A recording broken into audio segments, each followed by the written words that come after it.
सुनो, शादी के बाद औरत के हक में सबसे ज्यादा ताकतवर उसका शोहर होता है, बाप चाहे करोड़पति क्यों ना हो। शोहर से ज्यादा ताकतवर कोई नहीं उसके लिए। आपके पास दौलत है, आप गए, आपने जाके तमंचा कान पे रख दिया, लेकिन शोहर 3 बार कहेगा तलाक तलाक तलाक, पूरा खेल खत्म, सिस्टम खत्म। अब आप कुछ नहीं कर सकते, मार सकते हो लेकिन बेटी को जिंदगी नहीं लौटा के दे सकते। जो इज्जत गई है वो नहीं लौटा के दे सकते। आपसे भी थोड़ी सी गुजारिश है, मियां बीवी के झगड़े हुआ करे तो उड़ के न जाया करो, उड़ के न जाया करो। क्या कर बेटी, गलती तेरी है तो राजी तू कर, और गलती शोहर की है तो फिर हम बाद में बात कर लेंगे। गरम गुस्से पे ना जाओ। नुकसान किस चीज का हो रहा है? झगड़े पहले भी होते थे और आज भी हो रहे हैं, लेकिन फर्क इतना, पहले झगड़े होते थे और बीवी घर जाते जाते 8 दिन लग जाते थे, गुस्सा ठंडा हो जाता। और आज तो औरतें भी इतनी चला के पहले फोन लगा लिया, फिर कह रही है आदमी से, बताओ क्या कह रहे थे तुम, फोन चालू है, मेरे बाप को क्या कह रहे थे, तो वो उसे क्या मालूम फोन लगा हुआ, वो कहते तेरे बाप को भी देख लूंगा मैं, वो सुन रहा है। अभी झगड़ा खत्म नहीं हुआ, गाड़ी दरवाजे पे, क्या कह रहा भाई, देख के दिखा, आए गिरबान पकड़ लिया, बस इतनी गुस्सा का पीता हो गई, तलाक, मरो अब जा करके। और ये तलाक कराने वाले खुद अपनी बेटी को इज्जत के टुकड़े नहीं दे पाते।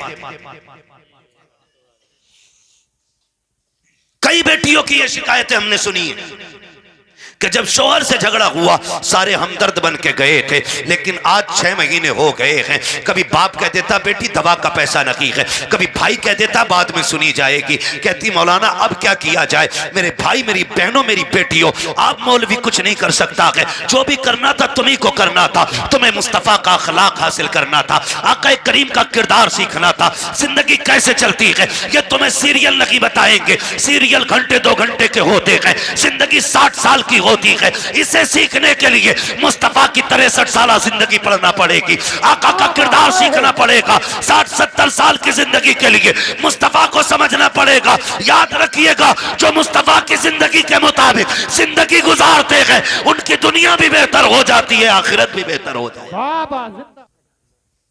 कि अब्दुल्ला भाई आए हुए थे, वो उठ के चले ना तो लोग कुर्सियां छोड़ के चल दिए। मैं ये सोच रहा था पता नहीं जलसा ज्यादा अहम है या सेल्फी ज्यादा अहम है। कोई रुतबे बुलंद नहीं होते इन चीजों से। अगर आप किसी के साथ, चाहे मेरे ही साथ क्यों ना फोटो लेके डालें, उससे आपका कद बढ़ता नहीं है, उससे आपका कद घटता है। पहली बात तो ये काम गलत है, फिर भी आप करते हैं तो उससे कद बढ़ता नहीं है, कद घटता है। आप ऐसे खुद में बनो कि लोग आपके साथ खड़े होने पे फख्र महसूस करें। ये कौन सी इज्जत की बात है कि आप किसी के कद के बराबर जाके खड़े होके सोचो हमारी इज्जत बढ़ गई। हमें तो ये करना चाहिए कि हमें खुद को इतना बुलंद करना चाहिए। वो डॉक्टर इकबाल ने कहा था, खुद ही को कर बुलंद इतना कि हर तकदीर से पहले खुदा बंदे से खुद पूछे बता तेरी रजा क्या है। तेरी रजा क्या है, क्या तो मिजाज थोड़ा सा हमें बदलना पड़ेगा। मैं कई बार ये कह चुका हूं कि भाई ये कैमरे जो है ना, ये हमारे और सामाईन के बीच में नहीं आने चाहिए, लेकिन ये जानबूझ के बीच में आते हैं। मेहरबानी किया करो भाई, एक बार की तुम भी समझ लिया करो जब कह दिया जाए तो। मैं अच्छा नहीं समझता हूं किसी को जलील करूं या किसी को रुसवा करूं, अच्छा नहीं लगता, लेकिन तकलीफ होती है। मैं तकरीर किसके सामने करूं? मैं इंटरव्यू तो देने नहीं बैठा हूं, मैं तकरीर करने के लिए बैठा हूं, और वो फिर दीवार बन जाती है कैमरों की तुम्हारी। तो मेहरबानी करें, आप आइंदा के लिए ख्याल रखिएगा। बस अभी जितने लोग मुझे दिख रहे हैं या मैं जिन्हें देख पा रहा हूं, उनसे मैं कहूंगा जरा कह दें या रसूल अल्लाह। पीछे वाले लोग कतई ऐसे बैठे हैं कि जैसे कबड्डी में आए बैठे, कोई पछाड़ा जाएगा तभी हो होगी। हुजूर की महफिल है भाई, हुजूर की महफिल है। वो कहा था किसी ने, ये बज़्म में है यहाँ कोताह दस्ती में है महरूमी, जो बढ़कर खुद उठा ले हाथ में मीना उसी का है। ये मेरा इलाका ज़रूर है, लेकिन वो मैं कम नसीब आदमी हूँ कि जो मैं अपने इलाके को भी वक्त ज़्यादा नहीं दे पाता हूँ। डॉक्टर साहब क़िबला और हमारे हज साहब, इन लोगों के कहने की वजह से इनका इसरार हाज़िरी हुई है तो मैं ये समझता हूं कि अगर ये बुलाने वाले इतने अच्छे हैं तो उम्मीद है सुनने वाले भी अच्छे ही होंगे, है ना। तो अब चूंकि तालीम का दौर है, अब सर ना हिलाएं, जबान हिलाएं। जबान हिला सकते हैं ना, जरा कह दें या रसूल अल्लाह, या रसूल अल्लाह, और जोर से या रसूल अल्लाह। खुदा सलामत रखे। ये मिलक की सरजमीन है ना, लालू वाले की मिलक, ये तिगरी की मिलक, ये लालू वाले की मिलक है। हाँ, दो मिलक कही है ना, ये तिगरी वाली भी है, लालू वाले की भी है, तो हमें कंफ्यूजिंग हो जाती है, उसमें पता नहीं कौन सी वाली मिलक में बैठे। लालू वाले की मिलक है ये। खुदा आपको सलामत रखे और मोहब्बतों का शुक्रिया जिस मोहब्बत से आप आए बैठे हैं। अल्लाह करे कि जितनी देर बैठे ये सोच के बैठे कि हमें कुछ ना कुछ हासिल करना है। यही है आरज़ू, तालीम कुरान आम हो जाए, हर एक परचम से ऊंचा परचम इस्लाम हो जाए। ये इदारे, ये मदरसे, ये उलमा की मेहनतें सिर्फ इसलिए होती हैं ताकि हमारी कोशिशों के सिले में खुदा हर शख्स तक कुरान की तालीम को आम कर दे। और वो लोग भी मुबारकबाद के मुस्तहिक हैं जो लोग इन पढ़ने वालों का ताउन करते हैं, चाहे वो मदरसे की इमारत बनाकर हो, या उस्ताज की तनख्वाह दे करके हो, या कुरान पढ़ने पढ़ाने वालों को खाना खिला करके हो। ये इतनी बड़ी इबादत है कि इसकी कीमत मैदान क़यामत में पता चलेगी। आज जो जमींदार हैं, जो पैसे वाले हैं, जो ठेकेदार हैं, उनका मिजाज थोड़ा सा अलग होता है। वो कहते हैं यार क्या है ये हाफिजी लोग, क्या है ये मौलाना लोग। जानते हो जहां बैठ के कुरान वाले ने कुरान पढ़ा था ना, अल्लाह क़यामत में उस जमीन की मिट्टी उठवाएगा और फरमाएगा ला के अब इसे तराजू में रखो। मालिक क्या होगा? कब इसके बदले में गुनाहगारों को जन्नत अता की जाएगी। इनके कदमों से लगने वाली मिट्टी इतनी बाबरकत होती है, तो अंदाजा लगाइए ये कुरान पढ़ने वाले कितने बाबरकत होंगे, कितनी इज्जतें अल्लाह ने इनको बख्शी हैं। लेकिन हमारा तो मिजाज ही अलग है।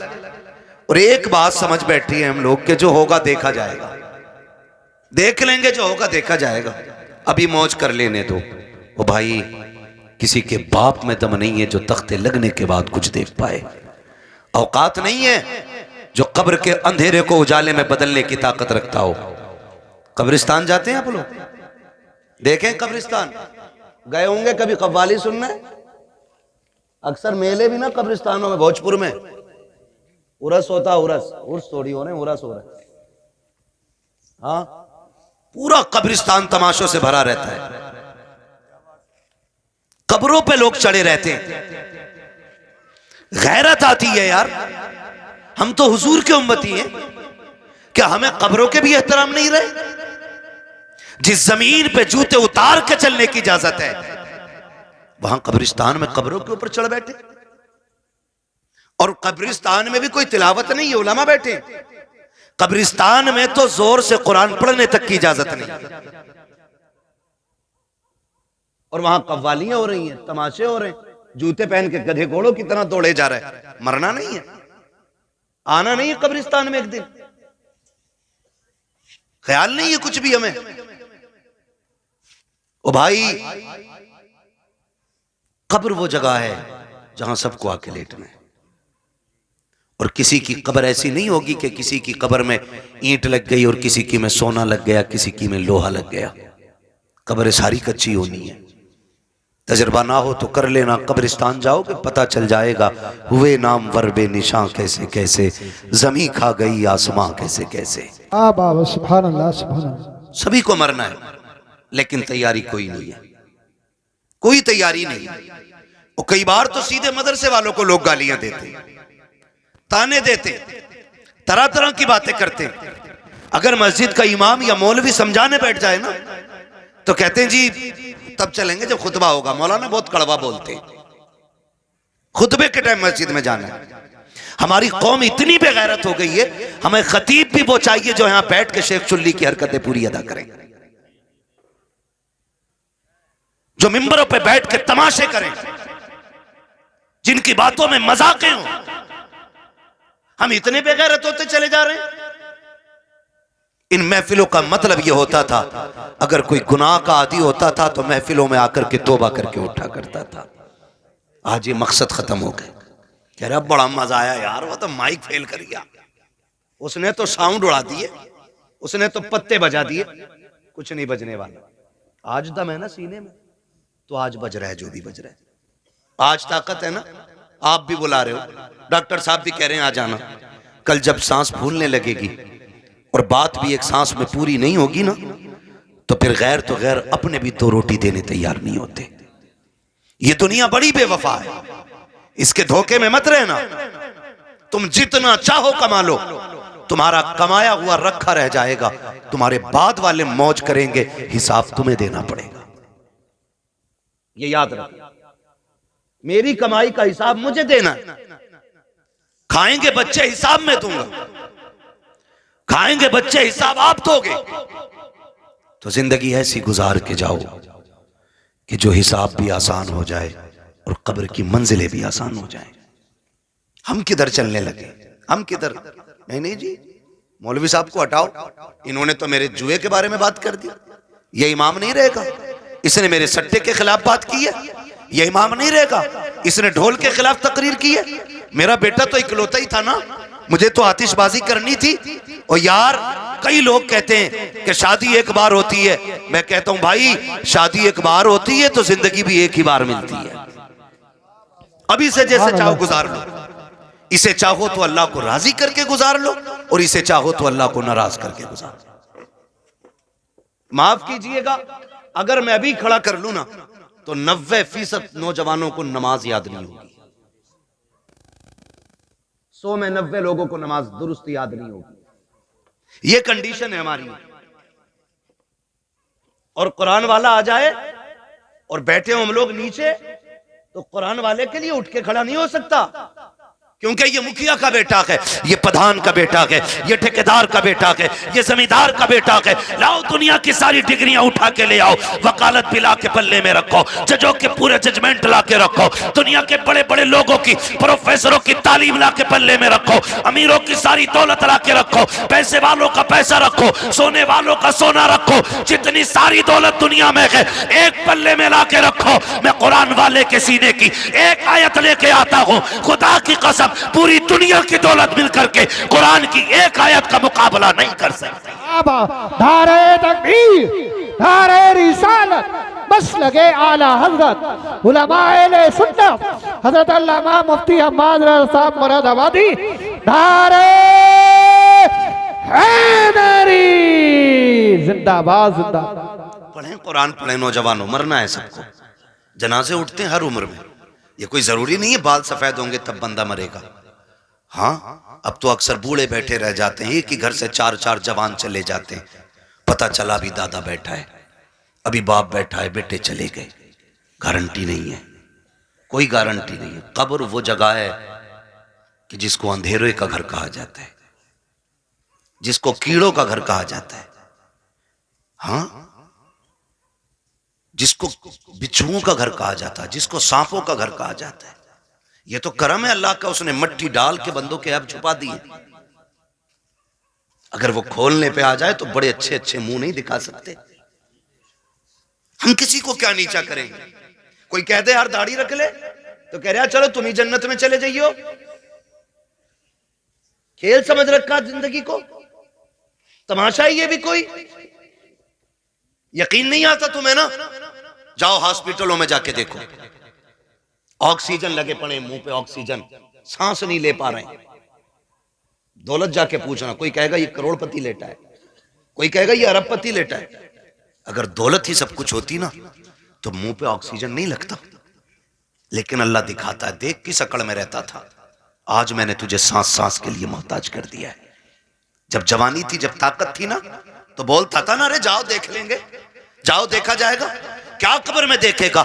जब सांस फूलती है ना तो पूरी दौलत देख करके बंदा ना एक सांस वापसी की ख्वाब देखता है, तमन्ना करता है। तुम नहीं जानते हो, खुदा की कसम तारीख पढ़ करके देखो, बड़े बड़े दौलत वालों को देखो, आज अकड़ आ गई है, 4 पैसे आ जाते हैं फिर दीन कुछ नहीं है। जितने बड़े दौलत वाला उतना बड़ा अय्याश बना बैठा है, जितना बड़ा अमीन है उतना बड़ा चैलेंज कर रहा है, जिसके पास दौलत कसरत से है उतनी बेगैरती के साथ जिंदगी गुजारता जा रहा है। हमारी कौम का हुआ क्या है? ताशों में हम लग गए, ढोलों में हम लग गए, तमाशे हमसे आबाद गए, मस्जिदें हमने वीरान कर रखी है। क्या जवाब खुदा को जाके दोगे? मुझे बताओ तो सही, जिसकी नाफरमानी करते हो उसके एहसानात याद है कि नहीं? तू सो के नहीं उठता है, खुदा नाश्ता पहले दे देता है। तू इबादत एक वक्त की नहीं करता, दोपहर का खाना खुदा देता है। तुझे जोहर असर का याद ख्याल नहीं आता, मगरिब का सजदा तूने नहीं किया, शाम का खाना उसने दे दिया है, ईशा की पढ़े बगैर तू तो सो गया था। तुझे तो कपड़ों का होश नहीं, तुझे तो बदन का होश नहीं। वो कैसा मालिक के कुल है, तुझे बेहोशी के आलम में ऑक्सीजन की कमी नहीं करता है, फेफड़ों की रफ्तार नहीं रोकी जाती है, नफ्स बराबर चला रहा है, दिलों की धड़कनें बराबर चल रही है। ये सब कुछ कौन कर रहा है? ये सिर्फ वही कर रहा है जिसने लफ्ज़ कुन से कायनात पैदा की है, जो निज़ाम हस्ती को चला रहा है। तू जिसकी नाफरमानी कर रहा है, ये सारी पावर उसी की है, सारी ताकत उसी की है। और तुम्हें खुदा का वास्ता, अगर खुदा तौफीक दे सुबह को आँख खुल जाया करे, अजान होते ही मस्जिद में जाया करो, नमाज पढ़ के नाश्ते किया करो, खुदा की कसम रोजी भी बढ़ा दी जाएगी, तुम्हारी उम्रें भी बढ़ा दी। बाबा जिंदाबाद जिंदाबाद, नारे तकबीर, नारे रिसालत, बस लगे आला हजरत, जश्न दस्तार बंदी, जिंदाबाद जिंदाबाद। पढ़े, शुरू दिन का आगाज अल्लाह की इबादत से करें। फजर के बाद कुरान लेके बैठे, कुरान लेकर के बैठे, ये हम पे लाजिम है। बैठे हम कुरान लेकर के, फिर देखो अल्लाह कितनी बरकतें दे रहा। लेकिन माफ कीजिए, हमें खुदा पे उतना भरोसा नहीं रहा जितना तावीज़ों पे हो गया, जितना डोरियों पे हो गया। हाँ, जितना डोरियों पे हो गया। मुझे बताओ, मैं कहता हूं ये जितने वायरस फैले ना डॉक्टर साहब, अगर अल्लाह सिर्फ ऑक्सीजन कम कर देना तो वाकई किसी वायरस की जरूरत नहीं है। पूरी दुनिया सजदे में पड़ी होगी, पूरी दुनिया। लेकिन वो जबरन किसी को अपनी बारगाह में लाना नहीं चाहता। वो तो कहता अब मैंने तुझे दोनों रास्ते दिए, तुझे जन्नत का भी मालूम है, दोज़ख का भी मालूम है, अब फैसला तुझे करना, तुझे मैं प्यारा हूं या तुझे दुनिया प्यारी है? कह रहा मौलाना मैं कतई हराम काम ना करता, मगर मजबूरी आ गई, बालक भूखे थे। तू बता, तू बड़ा है या नबी की बेटी फातिमा ज़हरा बड़ी है? मुझे बता तो सही। एक दिन मेरे हुजूर बेटी के घर तशरीफ लाए, जाओ जाके बेटियों से भी कहना। आज कितने घरों में इसलिए तलाक हो जाती है, बेटियों के शौक पूरे नहीं हो पाते ना तो शौहरों को गालियां देती हैं, ताने देती हैं, तो फिर शौहर मजबूरी में तलाक दे देता है। जाओ जाके बेटियों से कहो, कामयाबी ये नहीं है कि तू 70,000 का जोड़ा पहने, कामयाबी ये नहीं है तू 20,000 का लहंगा पहने। कामयाब बेटी वो है जो पैबंद लगे कपड़े पहन के शोहर को राजी करके दुनिया से चली जाए, वो सबसे ज्यादा कामयाब बेटी है। लेकिन ख्वाब बड़े, शौक बड़े। जब से ये आए ना ये खिपड़े मोबाइल है, अब तो नमाज छोड़ देगी लेकिन सीरियल नहीं छोड़ेगी, रोटी में लेट हो जाएगा लेकिन सीरियल देखेगी। ये तमाशे हमारे घरों में आ गए, और वो फैशन फिर हमारी नस्लों में उतर आया, वही फैशन उतर आया, वही फैशन हमारी नस्लों में उतर आया। हमें हो क्या गया? आज दुनिया चीख रही है, दुनिया चीख रही है। फिर वो जब देखती है तो शोहर से कहती है मुझे ये चाहिए ऐसे कपड़े। शोहर बेचारा 500-600 रुपए रोज का कमाने वाला, 500-600 रुपए रोज के अब तो खर्चे भी हैं घर के। गरीब से गरीब तर बंदे का खर्च कम से कम 1000 रुपए घर का हो गया, जो महंगाई का दौर है।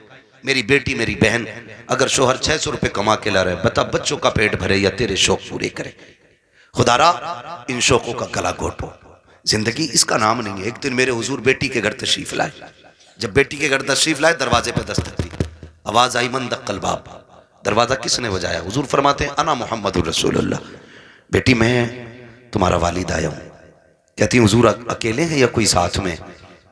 हुजूर फरमाते हैं बेटी अकेला हूँ। फरमाया फिर अंदर आ जाए, और अगर कोई साथ में हो तो मुझे चादर दे।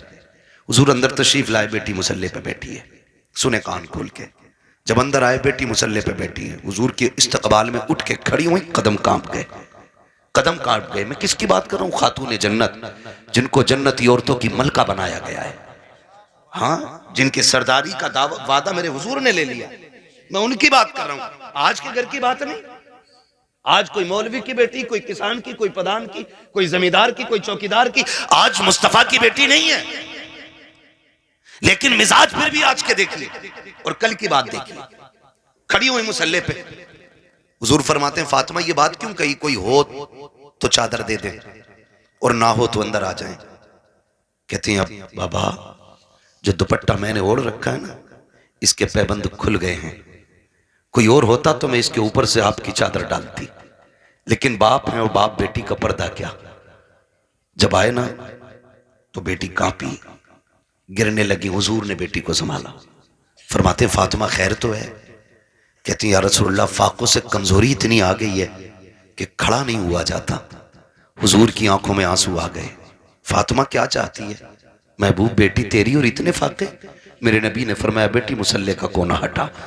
जब कोना हटाया ना तो मुसल्ले के नीचे हीरे जवाहरात का दरिया था। आका फरमाते बेटी जितने चाहे भर ले, मगर याद रखना या तो दुनिया ले लो या आखिरत ले लो। खातून जन्नत ने वही कोना छोड़ दिया। कहती आका फातिमा की पूरी जिंदगी खुदा के लिए गुजरी है, मुझे इस दौलत की कोई जरूरत नहीं है। आज हुआ क्या है हमें, आज हुआ क्या है? बात बात पे बेटियां तलाक मांगने लगती हैं। चल चल तेरे घर में सुख नहीं पाया, तेरे घर में सुकून नहीं पाया। और जब लड़ाइयां होती है ना तो फिर ये भी फोन करके कहते आऊं क्या बेटी? वो कहती आओ अप्पा जरा देखियो ही ना आके। सुनो, शादी के बाद औरत के हक में सबसे ज्यादा ताकतवर उसका शोहर होता है। बाप चाहे करोड़पति क्यों ना हो, शोहर से ज्यादा ताकतवर कोई नहीं उसके लिए। आपके पास दौलत है, आप गए आपने जाके तमंचा कान पे रख दिया, लेकिन शोहर 3 बार कहेगा तलाक तलाक तलाक, पूरा खेल खत्म, सिस्टम खत्म। अब आप कुछ नहीं कर सकते। मार सकते हो लेकिन बेटी को जिंदगी नहीं लौटा के दे सकते। जो इज्जत गई वो नहीं लौटा के दे सकते। आपसे भी थोड़ी सी गुजारिश है, मियां बीवी के झगड़े हुआ करें तो उड़ के न जाया करो, उड़ के न जाया करो। क्या कर बेटी गलती तेरी है तो राजी तू कर, और गलती शोहर की है तो फिर हम बाद में बात कर लेंगे। गरम गुस्से पे ना जाओ। नुकसान किस चीज का हो रहा है? झगड़े पहले भी होते थे और आज भी हो रहे हैं, लेकिन फर्क इतना, पहले झगड़े होते थे और बीवी घर जाते जाते 8 दिन लग जाते थे, गुस्सा ठंडा हो जाता। और आज तो औरतें भी इतनी चला के पहले फोन लगा लिया, फिर कह रही है आदमी से बताओ क्या कह रहे थे तुम, फोन चालू है। मेरे बाप को क्या कह रहे थे तो वो उसे क्या मालूम फोन लगा हुआ, वो कहते तेरे बाप को भी देख लूंगा मैं। वो सुन रहा है उधर, अभी झगड़ा खत्म नहीं हुआ, गाड़ी दरवाजे पे। क्या कह रहा भाई देख के दिखा। आए गिरबान पकड़ लिया, बस इतनी गुस्सा का पीता हो गई तलाक, मरो अब जा करके। और ये तलाक कराने वाले खुद अपनी बेटी को इज्जत के टुकड़े नहीं दे पाते।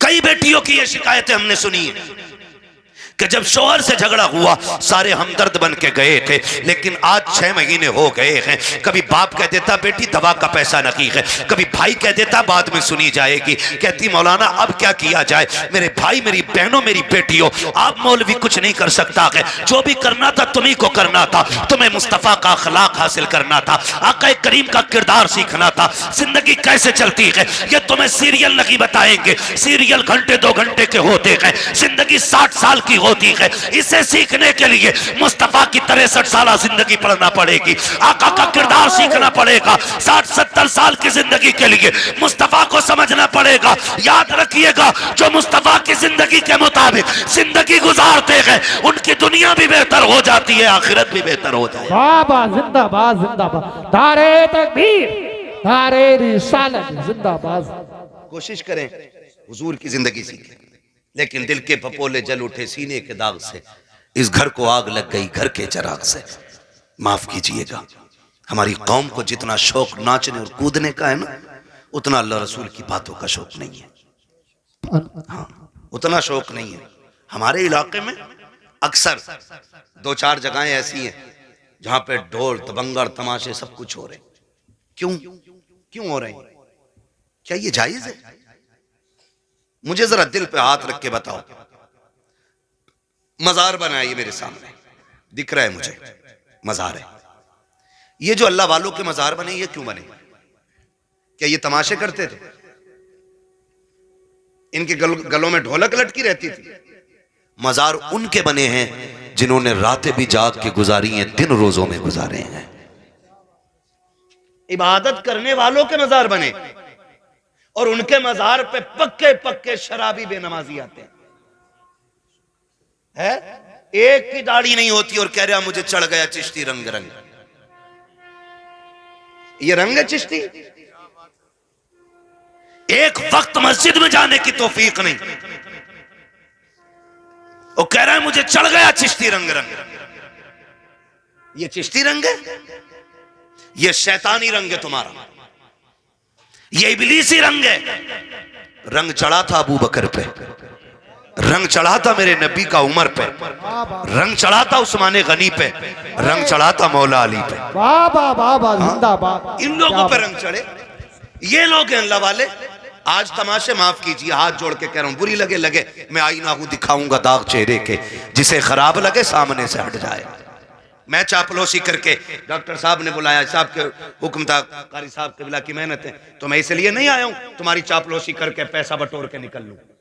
इतना कड़वा बोल के जाऊंगा कि आखिरी सांस तक याद रखोगे। हाँ, आखिरी सांस तक याद रखोगे, इतना कड़वा बोलूंगा। इसलिए कि फ्री की जन्नत मेरी झोली में नहीं। मुझे पता जन्नत सस्ती होती तो हुसैन करबला में 72 साल कटवाता। क्या बात। जन्नत इतनी सस्ती होती तो बिलाल कभी खाल अंगारे और कोयलों से न जलवाते।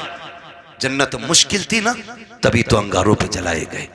सुहैब रूमी जैसे लोग, हुजूर के ऐसे आशिक, खुदा की कसम तारीख पढ़ो आज भी कलेजे कांपते। क्या किया हमने दीन के लिए, क्या किया? हाँ, होता क्या, उरस आ गया, बाबा का चंदा दे दो। पहली बात तो सुने, हलाल कमाई इतनी इज्जत वाली होती। फरमाया गया हलाल कमाई का 1 रुपया भी अगर कब्र में गिर जाए और तख्ते लगा दिए गए हों, फरमाया गया तख्ता हटा के रुपया निकाला जाए। 1 रुपए की इतनी वैल्यू है। जबकि सगा भाई मुंह ना देख पाया हो, बेटे ने बाप को ना देखा हो, बाप ने बेटे को ना देखा हो, तख्ते हटा के मुंह दिखाने की इजाजत नहीं है।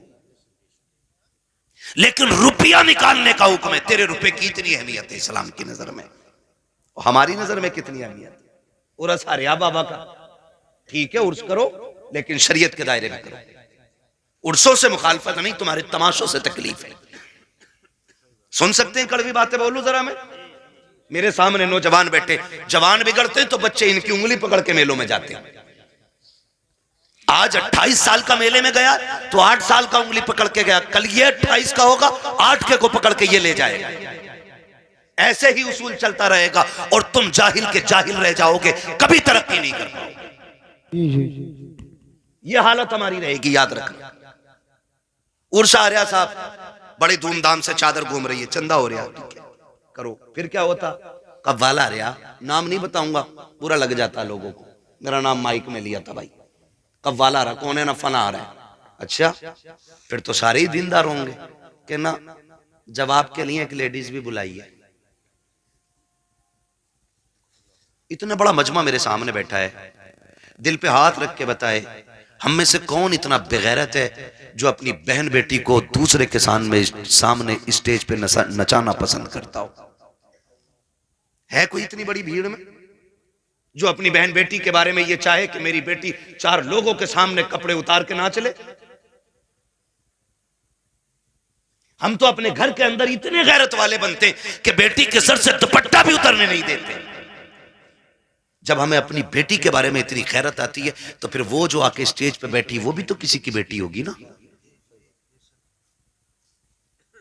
ओ भाई, वो भी तो किसी के घर की इज्जत होगी। मुझे बताया जाए, हमें अपनी बेटियों की इज्जत इतनी प्यारी है तो पराई बेटी को नचाने का हक तुझे किसने दिया है? और वो भी कौम के गैरत वाले पैसे से, जिसे किसी ने भट्टे पे कमाया, किसी ने फैक्ट्री में कमाया, किसी ने पसीना बहा के कमाया, किसी ने गेहूं कटाई में कमाया, किसी ने धान कटाई में कमाया, किसी ने रात दिन मेहनत करके कमाया, उसे तुम लोगों के अय्याशियों पे खर्च कर देते हो थोड़ी सी देर की जहनी अय्याशी के लिए। का इधर से मुकाबला होगा, इधर से मुकाबला करने वाली होगी, इधर से शेर होगा, उधर से जवाब आएगा। आग लगे इस बेगैरती को। उसी में देखा जाता है चंद कौम के बेगैरत अमीर आगे टेबल लगा के बैठ जाते हैं, नोटों की यूं बारिशें किया करते हैं, चंद बेगैरत वाह में लग जाते हैं, कह तो देखो फला के बेटे ने कितना लुटाया है, फला के बेटे ने कितना पैसा लुटाया है, आज पता चल गया किसकी मां ने कितना दूध पिलाया है। नहीं बेटे, आज पता नहीं चला है, ये कब्र में जाके पता चलेगा किसकी मां ने कितना दूध पिलाया था। आज जो तमाशे देख के कहते हो, आज पता चल गया अमीर कौन है। तुमसे हाथ जोड़ के कहता हूं, और बेगैरती में पैसा न लौटाना। तुम्हारी बस्ती में बेवाएं भी होंगी, तुम्हारे बस्ती में गरीब भी होंगे, तुम्हारी बस्ती में यतीम भी होंगे। तुमने देखा होगा जब तुम्हारे बेटे ईद के दिन नए कपड़े पहन के ईदगाह जाते होंगे, तो उसी रास्ते पर कुछ गरीब मुस्लिम बच्चे कोई चने की दुकान लगाता होगा, कोई खिलौनों की दुकान लगा के बैठा होगा। खुदा की कसम उसका भी जी चाहता है वो भी ईद के दिन नए कपड़े पहने, वो भी जी चाहता था कि ईद की नमाज पढ़ने के लिए जाए, लेकिन साहिब गुरबत ने रास्ते में पकड़ के रोक दिया था, जरूरतों ने उसको खरीदार बना दिया है। बैठ गया कि रास्ते में सामान लेकर के हम खरीदते तो चले जाते हैं, लेकिन गुरबत का ख्याल किसी को नहीं आता। हाँ, तेरे पास दौलत है, तुझे रब ने पैसा दिया था तो अय्याशियों के लिए तो नहीं था, कव्वाली और तमाशों में लुटाने के लिए नहीं था। काश क्या की अच्छा होता तू इस पैसे को उठाता, चांद रात वाले दिन किसी यतीम के दरवाजे पे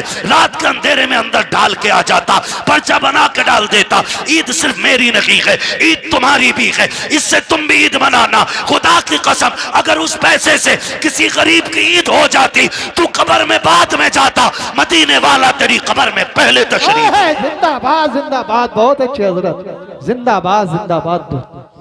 जो करने के काम थे वो किए ही नहीं, और जो ना करने के थे डूब गए जा करके। हुए नाम वर बेनिशां कैसे कैसे, जमीन खा गई आसमां कैसे कैसे। अल्लाह ने तुम्हें दौलत दी है ना, खर्च करने से कौन रोकता है? लगाओ, लेकिन वहां जहां लगाने की जगह है, जहां खर्च करने की जगह। हमारे कमाई मेहनत की है तो हम क्यों हराम काम में लगाएं जिसका नतीजा कुछ ना हो। यार, मैंने किसी किसान को ढेला के धार में आज तक गेहूं बखेरते हुए नहीं देखा। क्यों नहीं बखेरता भाई? इसलिए कि इसमें बखेरूंगा तो मिलेगा क्या? सारा ही बह जाएगा। एक पक्की जमीन में 6 बार हल चला के दाना डालता है, सिर्फ इस उम्मीद पे कि इससे गेहूं उग के आएगा, एक के बदले में 7 बालें मिलेंगी, हर बाल में 70 दाने मिलेंगे। हम किसान से ताल्लुक रखने वाले लोग तो हम तो दाना भी बेकार जगह नहीं डालते। जब दाना बेकार जगह नहीं डालते तो आप पैसा बेकार जगह कैसे डाल सकते? पैसा बेकार जगह कैसे डाल सकते हैं? अल्लाह ने दौलत दी है ना, तो तालीम पे लगाओ, इल्म पे लगाओ, कुरान वालों पे लगाओ। आप पैसे वाले किसी गरीब की तालीम में मदद करें। हम सबसे फिड्डी कौम है तालीमी एतबार से, पूरे मुल्क में सबसे निचले तबके में हम हैं इस वक्त तालीमी एतबार से। गवार हैं हम लोग, इतने गवार। डॉक्टर साहब, अक्सर निकलना होता है, हम लोग तो रातों के मुसाफिर हैं, और अक्सर कहते हैं उजाले अपनी यादों के हमारे साथ रहने दो, न जाने किस गली में जिंदगी की शाम हो जाए। है ना, जिंदगी मौत, मौत बहुत तेजी से हमारी तरफ बढ़ रही है, बहुत तेजी से। वो बहुत दूर नहीं है, बहुत तेजी से, बस इशारे की देर है, बस यूं ही पकड़ लिए जाओगे, हिलने का मौका नहीं मिलेगा। कई बार डॉक्टर साहब इस बात का जिक्र करते, मुझसे कहने लगे मुफ्ती साहब मैंने देखा, कई बार लगता है डॉक्टरों को कि यार ये क्या 2 खुराक में ठीक हो जाएगा, लेकिन वो मर जाता है। और कई बार ऐसे मरीज हमारे पास आते हैं कि लोग कह देते हैं बचेगा नहीं, लेकिन फिर भी बच जाता है। कहते हैं तब पता चलता है जिंदगी देने वाला भी अल्लाह है और मौत देने वाला भी अल्लाह है। सारी चीज का मालिक अल्लाह है। मेरे अजीज, मैं आपसे बात अर्ज कर रहा हूं, जब कभी रातों में गुजरना होता है ना, तो जिस कौम के अंदर, जिस बस्ती के अंदर 9 बजे सारे सो जाते हैं तो हम समझ जाते हैं यहां मुसलमान नहीं है, और जहां 12 बजे तक चौक में लोग बैठ के मोबाइल चलाते हैं हम समझ जाते हैं यहां मुसलमान रहते हैं। क्योंकि वक्त की सबसे बड़ी बर्बादी अगर कोई कौम कर रही है तो वो मुसलमान कर रहा है। हमें अपने वक्त की कीमत मालूम नहीं, हमें अपने वक्त की कदर मालूम नहीं। नौजवानों, वक्त की कदर करो, वक्त को गनीमत जानो। कल ये चला जाएगा ना, एड़ियां रगड़ के मर जाएंगे, एक सांस कोई उधार नहीं देगा। सिकंदर नाम सुना होगा, एक बादशाह गुजरे, नाम सुना ना सिकंदर का? बड़े बादशाहों में नाम आता सिकंदर का। सिकंदर अपनी मुहिम पर था और रास्ते में, सफर में उसे सांप ने काट लिया। जब सांप ने उसे काटा ना, तो उसकी फौज में तबीब थे, बड़े बड़े हकीम थे, सारे इलाज में लग गए। कुछ दिन उसको दवाइयां दी, आखिरकार उनको कहना पड़ गया बादशाह अब इलाज बस से बाहर है, मौत करीब आ गई है। उसने कहा क्या मैं गरीबुल वतन मर जाऊंगा? क्या मुझे अपने मुल्क की मिट्टी नसीब नहीं होगी? कहा नहीं, जहर इतना फैल गया है कि अब बचने के चांसेस नहीं। उसने कहा मेरे पास दौलत तो बहुत है, एक काम करो मेरी आधी दौलत ले लो और किसी से इतनी सांसें मुझे उधार दिलवा दो कि मैं अपने वतन में जाके मर सकूं। इतनी सांसें उधार दिलवा दो कि मैं अपने मुल्क में जाके मर सकूं। हंसे हकीम, कहने लगे डॉक्टर ऐसा कभी नहीं हो सकता। कहा क्यों? कि इसलिए नहीं हो सकता क्योंकि इसलिए नहीं हो सकता कि सांसें उधार नहीं मिलती हैं। उसने कहा अगर आधी दौलत से काम नहीं चल रहा है ना,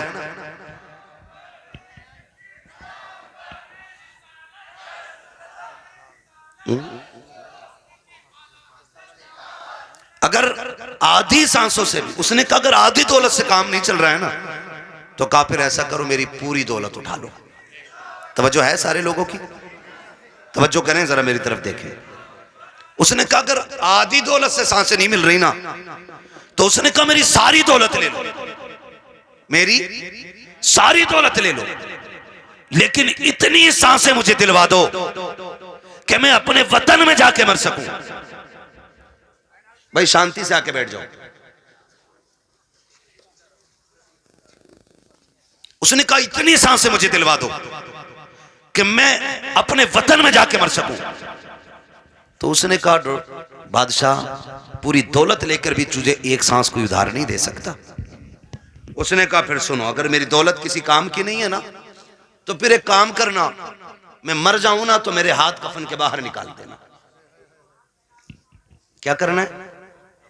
कफन के, बोले कफन के, मैं मर जाऊं तो मेरे हाथ कफन के बाहर निकाल जान देना। क्यों सिकंदर? उसने कहा ताकि जमाने को पता चल जाए दौलत पे भरोसा ना करना। ये सिकंदर के काम ना आ सकी तो तुम्हारे क्या काम आ सकती है। और ये भी निकाल के बता देना कि मैं वो बेवकूफ बंदा हूं जिसने सब कुछ दौलत को समझा था, लेकिन जब आया था तब भी हाथ खाली थे और जा रहा हूं तब भी हाथ खाली है। मेरे अजीज, मौत जब आएगी ना, एक लम्हे का मौका नहीं देगी, एक मिनट का मौका नहीं देगी, आपको सीधा नहीं होने देगी। तुमने देखा होगा शद्दाद ने जन्नत बनवाई, सुना कि नहीं? शद्दाद ने जन्नत बनवाई। ख्वाब कितने बड़े थे कि पूरी जिंदगी ऐश की जिंदगी जन्नत में गुजारूंगा, लेकिन जब मरा ना तो जमीन और आसमान के बीच में लटका हुआ था। और यह भी आता है कि एक पैर जन्नत के बाहर था और एक पैर अंदर था। अल्लाह ने कहा खींच लो रूह, इसे इसकी औकात पता चल जानी चाहिए, इसे इसकी हैसियत पता चल जानी चाहिए। नमरूद कितनी बड़ी ताकत का मालिक था, इतना बड़ा ताकतवर के खुदाई का दावा कर बैठा। अल्लाह ने एक मच्छर से मरवा दिया ताकि दुनिया को पता चल जाए सबसे बड़ा खुदा अल्लाह है, सबसे पावरफुल सिर्फ खुदा की जात है। और उसके उसूल से बगावत करोगे तो कोई बचाने वाला नहीं होगा, कोई बचाने वाला नहीं होगा। माफ कीजिएगा, मैयतें होती हैं कि नहीं होती? होती है मैयतें, दफन में जाते हैं सारे लोग, जाया करो, जाया करो, पढ़ी नहीं की है, पता चल जाए इंतकाल हुआ है किसी का, कहीं भी पहुंच सकते हो। ईमान के साथ बंदा गया है तो जरूर जाया करो। अगर वो नेक होगा तो अल्लाह उसके सदक़े में तुम्हें बख्श देगा, और अगर तुम नेक होगे तो अल्लाह तुम्हारे सदक़े में उसे बख्श देगा। ये किया करो। और अब तो माफ करना, जनाजे भी ना जनाब, जनाजे भी अब तो बदले का बदला है, जनाजे भी बदले का बदला है। हमारे अब्बा के में आओगे तो तुम्हारे अब्बा के में आएंगे, तुम नहीं आओगे तो हम नहीं आएंगे। ये बात क्लियर? तुम आओगे तो हम आएंगे और तुम नहीं आओगे तो हम नहीं आएंगे। बता सवाब किसे मिला? किसी को ही नहीं, दंगवारा कर गए। हाँ भाई, एक थप्पड़ तूने मार लिया, एक हमने मार लिया, बात है बराबर हो गई ना। तो अब जनाजे भी खुदगर्जी में हम लोग जा रहे हैं।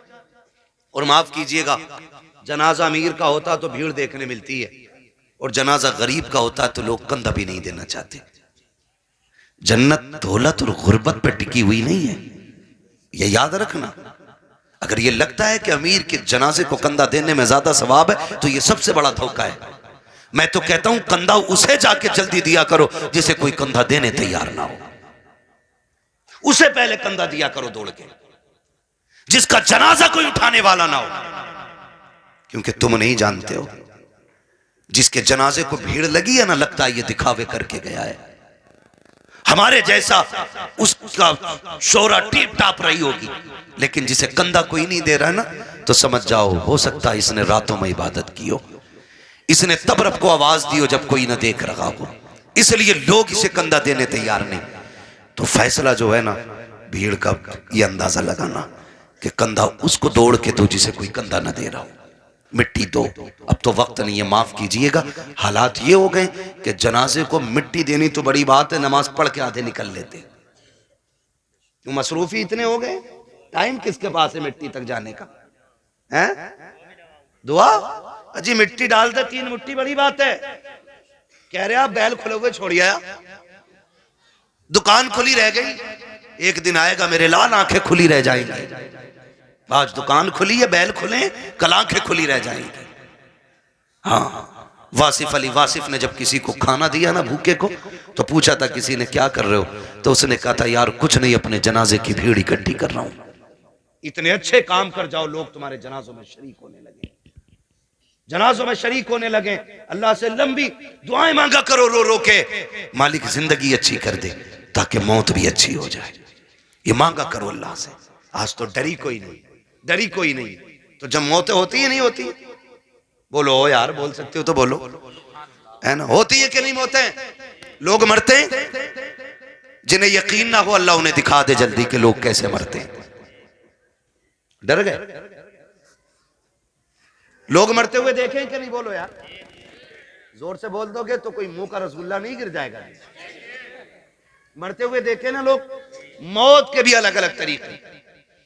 रूह जब निकलती है ना, इधर से निकलना शुरू होती है और ऐसे निकलती हुई आती है, घुटनों में आती है ना तो रूह फिर अटकती है, फिर नेकियां काम होती आती हैं ना तो फिर रूह निकलती है, फिर कमर में जाकर रूह अटक जाती है, फिर नेकियां सहारा देती हैं तो फिर रूह पर चलती है, फिर सीने का जो मंजर होता है ना वो बड़ा मुश्किल होता है। जब सीने में रूह अटकती है ना करके, तब इंसान को याद आता है कितने पाप किए थे और कितनी नेकियां की थी। तब एक एक करके नेकी याद आती है, एक एक करके गुनाह याद आता है। फिर सोचता है काश कुछ ऐसा कर लेता कि जो कब्र के उजाले का भी इंतजाम हो जाता। लेकिन फिर सोचने से कोई नतीजा नहीं, फिर कोई फायदा नहीं, फिर हजार सर मारो दीवारों में कुछ नहीं होता। हमने ऐसे भी देखे कि गले तक जब मौत आ जाती है ना, सिर्फ जबान करवटें बदलती है। जबान जो ये चल जाती है ना तड़ से, किसी पे भी चल जाती है ना एकदम से, जो एकदम से मिनट नहीं लगते, सेकंड नहीं लगते, ताड़ से ऐसा जुमला निकलता मुंह से कि सामने वाले के कलेजे के पार हो जाया करता है।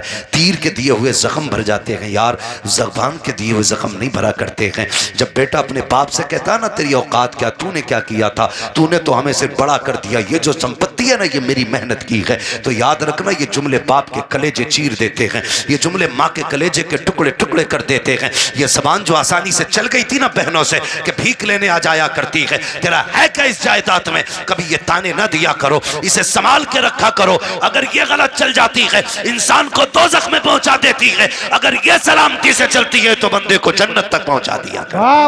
नारे तकबीर, नारे रिसालत।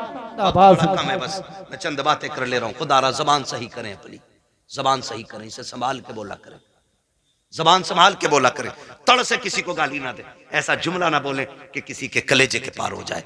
वरना याद रख, ये कब्र पे खड़े होकर जो बेटा कहता है ना बाद में मेरे अब्बा को किसी को मेरे अब्बा से तकलीफ पहुंची हो तो माफी मैं मांग रहा हूं, आज इसकी माफी से कुछ नहीं होना है, कुछ नहीं होना। मेरे अब्बा पे किसी का कुछ हो तो ले लेना। ये वो बेटा कह रहा है जो बाप की कब्जा की हुई आधा बीघा जमीन पे एक्स्ट्रा खुद भी हल चला रहा, खाली कब्र पे होकर खड़े होकर सफाई दे रहा, सफाई।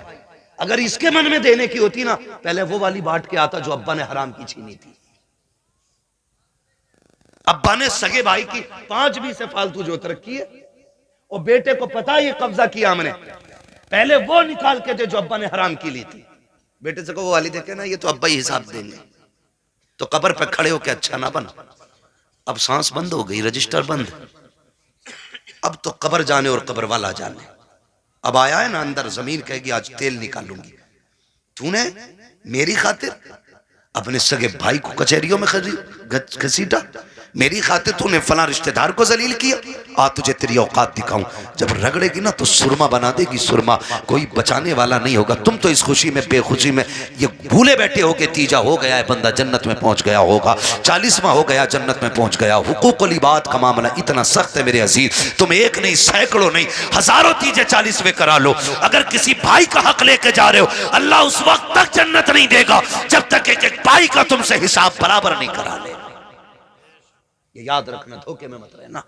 इसलिए किसी का खा के नहीं मरना, खुदा तौफीक दे तो दे के मरना है, दे के मरना है। कोई किसी का नहीं होता है। बेटे 40वें के बाद कब्र तक भूल जाते हैं अब्बा दफन कहाँ हुए थे। ईद के दिन जाके कह रहा चचा तुम्हें तो पता होगा अब्बा किस कोने में रखे गए थे।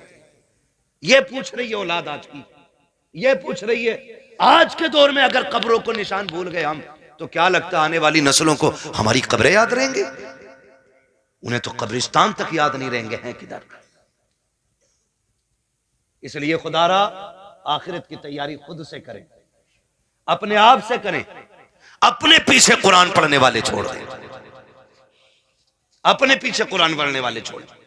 हम तो कह देते हैं कोई बात नहीं, मेरा इंतकाल हो, मेरे बच्चे कहेंगे मदरसे से बच्चे भेज दिए, ठीक है, बरकत वाली जमात है, नेक जमात है। लेकिन ये बात बताओ, पढ़ने में खुलूस इनके उतना ही होगा जितना बेटे के पढ़ने में खुलूस होगा? हो सकता है कभी नहीं होगा ना, क्योंकि बाप का दर्द बेटे को ज्यादा है, बेटे का दर्द बाप को ज्यादा है। हमें तो बुलाओगे रस्मन पढ़ के चले जाएंगे, लेकिन असल दर्द बेटे को होता है। तो मैं तो कहता हूं एक बेटा कम से कम हाफिज जरूर बनाना, एक बेटा जरूर बनाना। अगर बना ना सके हो ना, तो कोई पढ़ रहा हो तो पढ़ने में उसकी मदद करना। कोई कुरान हाफिज हो रहा है ना, तो उसके हिफ्ज में मदद करें। आपका बेटे बड़े हो गए, आप नहीं पढ़ पाए, आपके बेटे नहीं पढ़ पाए, तो जो पढ़ रहे हैं आप उनकी मदद करें। जानते हो क्यों? क्योंकि जहां भी ये पढ़ने वाला कुरान पढ़ेगा, अल्लाह एक हर्फ के बदले में 10-10 नेकियां तेरी कब्र में भी नाजिल फरमाता रहेगा। इतना बड़ा इंतजाम, इतना बड़ा इंतजाम। और मैं अर्ज करूंगा खुदारा पढ़ने वालों से भी और पढ़ाने वालों से भी आपसे गुजारिश है, जब आपके बच्चे हाफिज हो जाए ना, तो फिर उनसे कह देना हमने तुझे कुरान के लिए छोड़ रखा है, कुरान के लिए तुझे छोड़ सकता और कुरान तेरे लिए है। पूरी जिंदगी तुझे कुरान पढ़ना है। हमारा काम ना कर, खेती हम कर लेंगे, जमीनें हम जोत लेंगे, मेहनत हम कर लेंगे, लेकिन तुझे कुरान याद रखना है। अब्बा क्यों? अब्बा क्यों? कहा मैंने तुझे दुनिया के लिए कुरान नहीं दिया, मैंने तुझे कब्र के लिए कुरान दिया है। मैंने तुझे कब्र के लिए कुरान दिया है। कब्र अंधेरों का घर है, बड़ी बेवफा दुनिया है। अपना बेटे को करोड़ों रुपए दे दे, मरने के बाद 50,000 नहीं देगा मस्जिद में। वो ये सोचता है ये पैसा जो अब्बा का बचाना है ये माले गनीमत है। भाई भाई का गला काट देते हैं एक दूसरे का, सिर्फ 10,000 के लिए, 5,000 के लिए बंटवारे में गोली चल जाती है। क्यों? भाई बाप की दौलत थी, जिस पर झगड़ा था उसका कुछ हिस्सा उठा के खुदा के घर में दे दो। भाई वो इतना करके गया ना तुम्हारे लिए, उसके लिए भी कुछ राहत का सामान बने। लेकिन कह रहा क्यों दे? उन्हें उनके अब्बा से मिली थी, हमें हमारे अब्बा से मिली है। क्योंकि अब्बा खुद नहीं देता था मस्जिद में, कभी अब्बा ने खुद नहीं लगाया कभी दीन के लिए पैसा, तो औलाद कहां से लगाएगी? आदत डालें, अपने बच्चों के हाथ से दीन की राह में खर्च कराया करो, ताकि बच्चे देने के आदी बन जाएं, देने के आदी बन जाए। मरते टाइम बंदे को 3 फिक्रें सताती हैं। कितनी कितनी? सारे बोल दो भाई, कितनी फिक्रें? 3 फिक्रें सताती हैं। नंबर 1, मैंने जो दौलत कमाई है इसका क्या होगा। नंबर 2, मैं औलाद छोड़ के जा रहा हूं, मेरी औलाद कैसे जिंदगी गुजारेगी मेरे बगैर। नंबर 3, मैंने कितनी नेकियां की और कितने गुनाह किए। ये सिर्फ 3 चीजें मरते वक्त याद आती है। 3 चीजें। कामयाब वो नहीं है जिसने अपने पीछे बंगले छोड़ दिए, कामयाब वो नहीं जिसने इमारतें छोड़ी, कामयाब वो है जो अपने पीछे कुरान पढ़ने वाला छोड़ गया है। वो सबसे बड़ा कामयाब है जिसने अपने पीछे कुरान पढ़ने वाले छोड़े। वरना बिल्डिंग है, ये बंगले कब्र में कोई काम नहीं आने वाले। मैं तो मुबारकबाद पेश करता हूं उस बाप को जिसने एक बेटे को हाफिज कुरान बनाया। मुबारकबाद पेश करता हूं।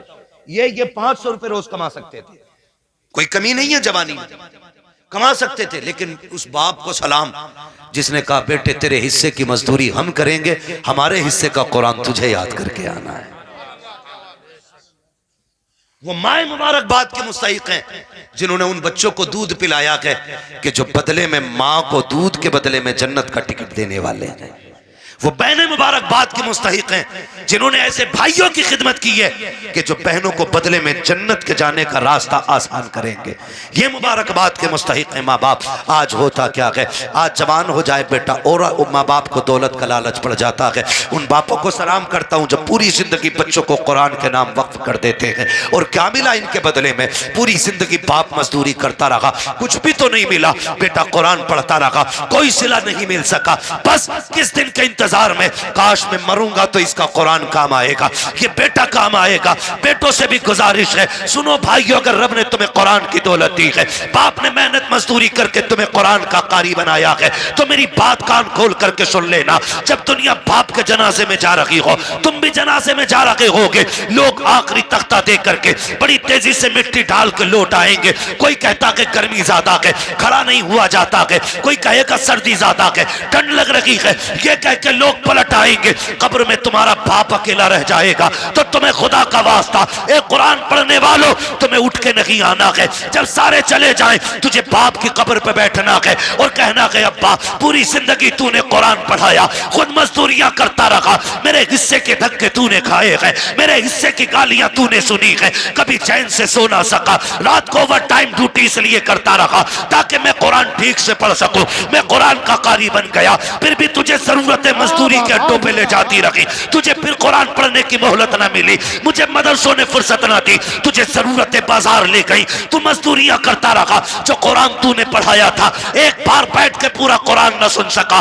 अपने बाप की कब्र पे बैठना और कहना अब्बा आज तू भी फुर्सत से है, मैं भी फुर्सत से हूं। जब दुनिया बिरयानी के लिए लड़ रही हो, तुम अपने बाप की कब्र पे बैठ जाना, अलहम्द के अलिफ से लेके वन्नास की सीन तक पूरा कुरान पढ़ के उठना। अब्बा से कहना अब्बा आज मैंने तेरी मेहनत का हक अदा किया है, कसम खा के कहता हूं, इधर कुरान की तिलावत मुकम्मल होगी, उधर कब्र में खुदा की रहमतों का नुज़ूल होना शुरू होगा।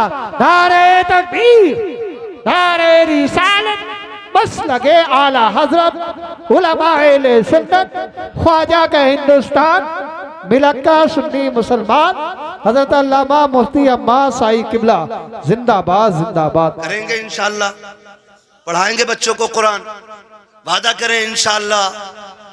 कितना है मैं कुरान, लोग समझते नहीं, लोग समझते नहीं है। मैं अभी 10 मिनट और हैं, कहें तो मैं थोड़ी कड़वी बात और कह दूं। पहले वादा करो इंशाअल्लाह कुरान से प्यार करेंगे, बच्चों को पढ़ाएंगे इंशाअल्लाह। अगर हम पढ़ने और पढ़ाने के लायक नहीं तो पढ़ने वालों की इज्जत करेंगे इंशाअल्लाह, करेंगे इंशाअल्लाह। कुरान कितना अहम है, बस चंद बातें और सुन लें, 11:15 हो गए। हाँ तवज्जो करें। उम्र, हर जिंदगी की, हर शख्स की जिंदगी के 3 मरहले, अगर अल्लाह लंबी उम्र दे तो। सुबह, दोपहर, शाम। सुबह बचपन, दोपहर, बोले बड़े अच्छे लोग हैं माशाअल्लाह। अगर हमारे इलाके के लोग अच्छे नहीं होंगे तो फिर किसके इलाके के लोग अच्छे होंगे? समझ गए? सुबह, सुबह, सुबह, दोपहर, शाम। क्या बात है, ये 3 होते हैं। इतना याद हो गया ना? सुबह बचपन होता है, दोपहर जवानी होती है और शाम बुढ़ापा होता है। सुबह के बाद उम्मीद होती है दोपहर आएगा, दोपहर के बाद उम्मीद होती है शाम आएगी, लेकिन शाम के बाद उजाले का फिर कोई पहर नहीं होता। फिर आगे रात ही रात है, फिर जो सूरज निकलेगा एक नई जिंदगी का आगाज होगा, नया दिन यानी कि नई नस्ल, फिर वो एक नई नस्ल का आगाज होगा। आप जानते हो बचपन इतना खूबसूरत होता है कि कब गुजर गया पता ही नहीं चलता, और लोग आखिरी सांस तक कहते हैं काश बचपन फिर से लौट आता। बचपन इसलिए भी खूबसूरत होता है क्योंकि जिम्मेदार बाप होता है। यही क्लियर है ना? गलत तो नहीं बोला ना मैंने? बचपन इसलिए खूबसूरत होता है क्योंकि सर पे हाथ रखने वाला बाप होता है। इसलिए खूबसूरत होता है कि बचपन हम बाप की मर्जी से जीते। जवानी खूबसूरत होती भी है और ना भी होती है। जवानी उन बच्चों की खूबसूरत होती है जिनकी जवानी भी माँ बाप की मर्जी से गुजरती है। ठीक है जी? जवानी उन बच्चों की अच्छी होती है जिनकी जवानी माँ बाप की मर्जी से गुजरती है। और बुढ़ापा, दुनिया कहती है बुढ़ापा बुढ़ापा। वजह जानते हो? वजह सिर्फ इतनी है कि बचपन में बहुत दोस्त होते, बचपन में बहुत दोस्त होते। मेरे हुजूर फरमाया करते थे मुझे बच्चों के 5 खेल बड़े पसंद है, 5 काम बच्चों के पसंद है। इंशाअल्लाह कभी वक्त होगा ना और जिंदगी फिर लेके आएगी ना तो इन 5 कामों पे बच्चे की गुफ्तगू फिर होगी, क्योंकि बात बड़ी लंबी है वो भी। बस जो मैं कहना चाह रहा हूं ना चाचा फिर वो रह जाएगा अधूरा मसला, है ना? बस मेरी बात पूरी हो जाए, अल्लाह करे इस बीच में। तो बचपन में ना बहुत सारे यार मिल जाते हैं। हम जोली बच्चे इतने इतने आजाद होते हैं। अम्मी कहती है ला बेटे जल्दी जा, चाय खोल गई है, पत्ती नहीं है, जल्दी लेके आ।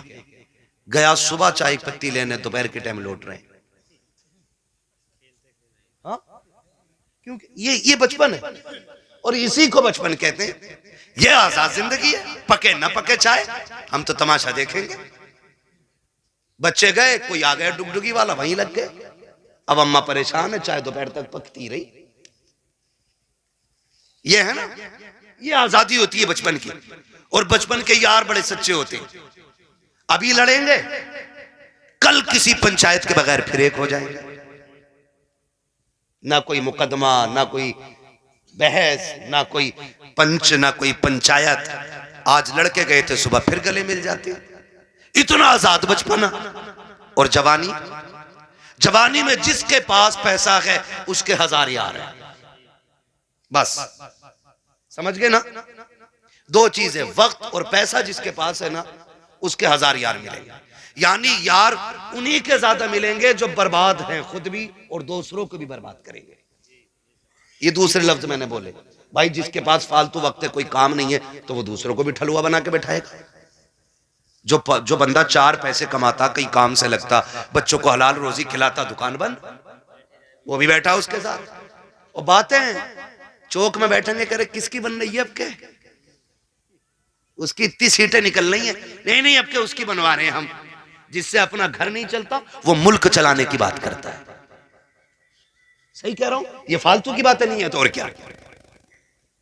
ठलुए लोग, चाय बिगाड़ने वाले लोग चौक में बैठ के अपना भी वक्त बर्बाद करते हो, दूसरों का। खैर इधर नहीं जाना है, बस इतना बताना चाहता हूं। जवानी में भी 1000 यार हो जाते हैं। एक सबसे तन्हा उम्र आती है बुढ़ापे की उम्र, जिसमें गैर तो गैर अपने भी साथ नहीं निभाते, अपने भी साथ नहीं निभाते। सगा बाप बैठा है, सगा बाप। बेटा सुबह उठा, ड्रेस पहनी, मोबाइल हाथ में लिया, कुनमुना किया और निकल लिया। बाप मुंह देखता रह गया। रात सांस उखड़ रही थी, सुबह बेटे से दवा मंगानी थी, इसने तो मुंह तक नहीं छुआ, ये तक नहीं पूछा रात कैसी गुजरी, चला गया। फिर बाप सोचता शाम को आएगा बेटा, फिर बातें करूंगा। फिर शाम को बेटा आया तो मूड खराब था, माथे पे लकीरें थी, गुस्से में गुस्सा, जल्दी करो, जूता लाओ, पानी लाओ, ये लाओ, वो लाओ। बाप फिर डर गया, लगता है बाहर किसी ने टेंशन दे दी है। बाप फिर ठहर गया, उसने फिर मन की बात न कही। इसी हाल में महीने बीत जाते हैं, 2 बातें बाप बेटे से नहीं कह पाता। तुमसे हाथ जोड़ के गुजारिश करता हूं, तुम बच्चों को वक्त दो, हक है उनका, बीवी को वक्त दो, हक है उनका। रोज 10-5 मिनट मां बाप को दे लिया करो। तुमसे वो कुछ नहीं मांगते बदले में, सिर्फ रोज शाम में बैठ के ये पूछ लो, अब्बा बता आज खाना खाया था? वो कहे खाया था। पूछ क्या खाया, अच्छा लगा कि नहीं लगा। ये पूरी जिंदगी हमसे कहते रहे, बेटे बता तुझे क्या पसंद है? बाप की मर्जी मछली की थी, हमने कहा नहीं आज हमें तो बिरयानी खानी है। बाप ने अपना फैसला कैंसिल किया कि बेटे की पसंद की बिरयानी बनाई जाए। बाप चाहता था बिरयानी बने, हमने कहा कोरमा खाना है। बाप ने अपनी पसंद कुर्बान की, कहा बेटे के लिए कोरमा बनाओ। आज जब बाप बूढ़ा होकर के बैठ गया है, बेटा क्यों नहीं पूछता है अब्बा बता तेरी पसंद क्या है? आज वो बनेगा जो तू चाहेगा, आज वो बनेगा जो तू कहेगा, आज वो बनेगा जो तेरी पसंद होगी। कसम खा के कहता हूं, खाने ऐसे बनवाया करो, तुम्हारा मालिक इतनी दौलत नहीं देगा जितना तुम्हारा खुदा इन जुमलों से तुम्हें बरकतें अता। वाह बाबा, सुभान अल्लाह, जिंदाबाद जिंदाबाद। बीवी बच्चों की मर्जी से रोज खाना बनता है, हफ्ते में एक दिन बाप की मर्जी से बनाओ। एक दिन बूढ़ी माँ को कहो अम्मा घर की मलिका तू ही है ना, आज खाना तेरी मर्जी से बनेगा, बता क्या चाहिए, बता क्या चाहिए। बस इतना पूछना माँ बाप से। और क्या तुम्हारे गुर्दे फेफड़े मांग रहे वो? बताओ तुम्हारा दिल मांग रहे वो? ये इतने गनी लोग होते हैं यार, अपना दिल दे के औलाद का दिल बचाने की कोशिश करते हैं। मैं नहीं जानता वो बात सही थी कि गलत थी, लेकिन इतना मैंने मोतबर लोगों को भी वो बयान करते सुना कि किसी लड़की ने अपने महबूब से कहा मुझे तेरी माँ का दिल चाहिए, और उसने जाके माँ का दिल निकाल लिया, लेके गया महबूबा के पास, कल ले तूने दिल मांगा था ले आया हूं। उसने ठुकरा दिया ये कह करके जब तू मां का ना हो सका तो मेरा क्या होगा, मेरा क्या होगा। अल्लाह अकबर। जब इतना सुना गिरा, खड़े से गिर गया, खड़े से गिरा। मां के दिल से आवाज आई मेरे लाल चोट तो नहीं लग गई? ये तो जान दे के भी तुम्हें बचाना चाहते हैं। तुमसे किसने कह दिया तुम्हारा दिल मांग रहे हैं? तुमसे किसने कह दिया ये फेफड़े गुर्दे मांगेंगे? सिर्फ 3 मिनट जिंदगी के दे दो इन्हें, 10 मिनट दे दो इन्हें, इनके पास बैठ जाया करो, इनसे बात कर लिया करो, बात कर लिया करो। नहीं जानते हम लोग, हम नहीं जानते। मैं डॉक्टर साहब बैठे हुए हैं, डॉक्टर इसराइल साहब, पूरी जिम्मेदारी के साथ कह रहा हूं, कसम खुदा की कभी कभी बड़ी बड़ी ताकतवर बोतलें वो काम नहीं करती हैं जो बेटे के 2 मीठे बोल बाप को ताकत दे जाया करते हैं। बैठा करो इनके पास, इन्हें वक्त दिया करो। आज ये बूढ़े हो गए, आज ये चाहते हैं कोई हमसे 2 बातें कर ले। मैंने कितने माँ बाप को दीवारों से बातें करते देखा है, दीवारों से। कई माएं झूले लेके बच्चों के बैठ गई है बुढ़ापे में, उसी को हिला रही है। बेटा किधर है? का दुबई में। बेटा किधर है? मुंबई में। बहू कहां? बच्चों को लेके वही है। फिर इसका क्या कर रही है? का इसे देखती हूं बचपन याद आता है, बेटे से बात करने को जी चाहता, झूला हिला के इससे बात करती हूं। ये दिन देखने थे माँ बाप को जिन्होंने जिंदगी हमारे नाम कर दी। आज उनके लिए हमारे पास 5 मिनट का वक्त नहीं है। क्या करोगे ऐसी दौलत का यार? अगर माँ बाप को खो के दौलत मिल भी गई तो कोड़ियों की नहीं है दौलत। इसलिए दौलत तो कभी भी हासिल की जा सकती है, माँ बाप दोबारा नहीं मिल सकते। आज हैं तो कदर कर लो, कल नहीं होंगे तो रोओगे, फिर मांगोगे, चीखोगे, कब्रिस्तान जाओगे, मिट्टी के सिवा तुम्हें कुछ नजर नहीं आएगा। वहां वही मिट्टी जिसे तुम डाल के आए थे, वहां कुछ नहीं मिलेगा तुम्हें। आज हैं, इज्जत करो इनकी, इन्हें वक्त दिया करो। झूलों से माएं बातें करती है बेटों की। ये दिन दे दी औलाद ने, बीवी के पल्लू में ऐसा खुशबू में डूब गया जाकर के कि मां की आहें याद नहीं रही। वो बूढ़ा बाप जो रातों रात जाग के हमें सुलाता था, आज उसके लिए हमारे पास 5 मिनट नहीं। वो पानी मांगता है, पानी देने तैयार नहीं। कई अमीर कहते जी मैंने तो नौकर लगा दिया। नौकर उतनी खिदमत कर लेगा जितनी तू कर लेगा। ओ भाई, नौकर के मुंह धुलाने में और बेटे के मुंह धुलाने में जमीन व आसमान का फर्क होता है। तुमने कहावत नहीं सुनी? अपना मारे छांव में डाले, पराया मारे धूप में डाले। अपने तो जख्म भी फूंक फूंक के साफ करते, और परायों पे क्या फर्क पड़ता है, वो तेजाब छिड़के या नमक। कभी ये ना करना, माँ बाप की खिदमत के लिए कभी नौकर ना रखना। अगर कुछ चाहता है ना तो उनकी खिदमत में खुद नौकर बन के रुक जाना, खुद नौकर बन के लग जाओ। इसलिए कि इनकी नौकरी तुम्हें दुनिया में भी आला मकाम देगी और आखिरत में भी आला मकाम देगी। इसलिए कि ये माँ बाप की नौकरी है, माँ बाप की नौकरी है। ऑफिस के आगे हाथ बांध के इसलिए खड़े रहते हो, मालिक के आगे इसलिए ऊंची आवाज में नहीं बोलते हो कि बोनस कट जाएगा। मालिक की पहली घंटी पे इसलिए दौड़ आते हो कि ड्यूटी छूट जाएगी। माँ बाप की पहली आवाज पे क्यों नहीं आते हो? इनकी आवाज पे पहले दौड़ के आ जाया करो, वरना जन्नत हाथ से चली जाएगी, जन्नत चली जाएगी। अगर वो 2 टुकड़े देता है ना तो ये जन्नत के मालिक बने बैठे हैं। जन्नत लेनी है तो इनके इशारों पे कूदना पड़ेगा, इनके इशारों पे बोलना पड़ेगा। आज बूढ़े माँ बाप के लिए वक्त नहीं, इन्हें वक्त दिया करो। बड़ी कीमती दौलत है ये अल्लाह की। ये बिस्तर पे भी पड़े ना तो बड़े काम के। कह रहा दुआ कर दो मिट्टी प्यारी अल्लाह को हो जाए अब्बा की। कहा क्यों? अब तो कहा बिस्तर पे ही पेशाब पखाना कर रहे हैं। मैंने कहा ये तेरी खुशनसीबी है कि बाप की खिदमत का मौका मिला है। तू नहीं जानता है इनकी गंदगियां तू उठाएगा, अल्लाह तुझको बुलंदियों के ताज अता फरमाता चला जाएगा। नहीं समझते लोग इन चीजों को, नहीं समझते। बड़े खुशनसीब है जो माँ बाप की खिदमत करते हैं, उनकी खिदमत करके ना बड़े बन जाते हैं। इन्हें वक्त दिया करो। मैं आपसे कहना चाहता हूं सबसे मुश्किल दौर बुढ़ापे का आता है। कौन सा दौर आता है? समझ रहे हैं ना मेरे बच्चे सारे? नौजवान भाई भी समझ रहे हैं ना?